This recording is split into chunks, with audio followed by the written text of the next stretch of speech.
eto na naman nga po ang ating buhay kaganapan, nasa full-time ma'am pero kumikita kahit nasa bahay. Di man ganun kalaki, ang mahalaga ay kumikita kahit paano mga mare. Eto may daily routine. Pagkagising ko nga kayo ng mga mare, maaga pala ang meron na nga naglako nitong naman isda. Ayan at bumili din nga tayo mga mare. Ganyang klaseng isda nga mga mare ang madalas na inatinda dito sa amin. Mga mare pagkagising namin, yung darling ko na lang nga na nag-init ng tubig na pangkapingani namin. Kaso may pag isang tasa lang pala yung laman ng electric kettle mga mare at hindi pala niya natingnan. Masaglit nga na ako dito kay na mami mga mare at makikihingi nga ng tubig na mainit. At meron pa nga sila ditong monay mga mare at tapos meron din nga peanut butter. Naman ayan at nagpalaman na rin nga tayo mga mare. Sakto naman at mainit pa nga kape natin. Tamang-tama nga ito dito. Lagyan ko na rin nga lahat ng palaman na ito mga mare. Palibasa nga malilitin lang yung tinapay na nabili nila. Tuwari ko nga mga mare. Kulang pa nga sa atin na ring lagay na rin. Baga naman nga na rin mga mare. Malamang dalawang kagat ko lang ubos na nga agad. Sakto na sa mga oras na yan ay kakagising din lang nga itong mag-iina. Naman at napakwento na rin nga ako dito kay na mami mga mare at dito na rin nga ako nagkape. Maaga pa nga mga mare sa mga oras na yan at yung iba pa nga dito ay mga tulog pa. Ay big din nga itong bulilit kong pamangkin mga mare dito nga sa Monay na pinalamanan natin. Fast forward mga mare at umuwi din nga ako agad pagkatapos ko magkape. Magkasa din nga ako mga mare na mga pinagkainan pa namin kagabi. Nga pala ako nagluto mga mare dahil marami ding niluto si mami para sa kanilang pang-almusal. Na nga tayo doon mga mare kaya naman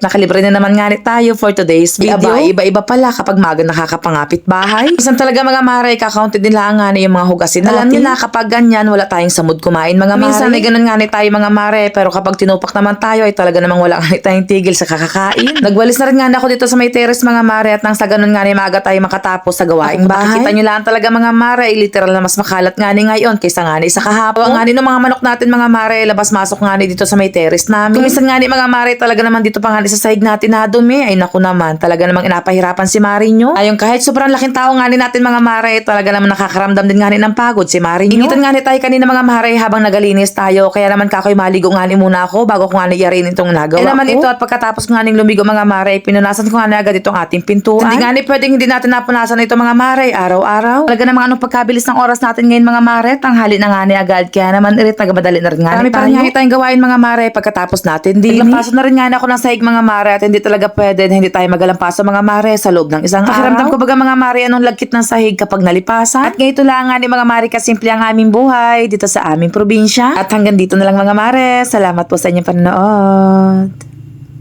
God bless.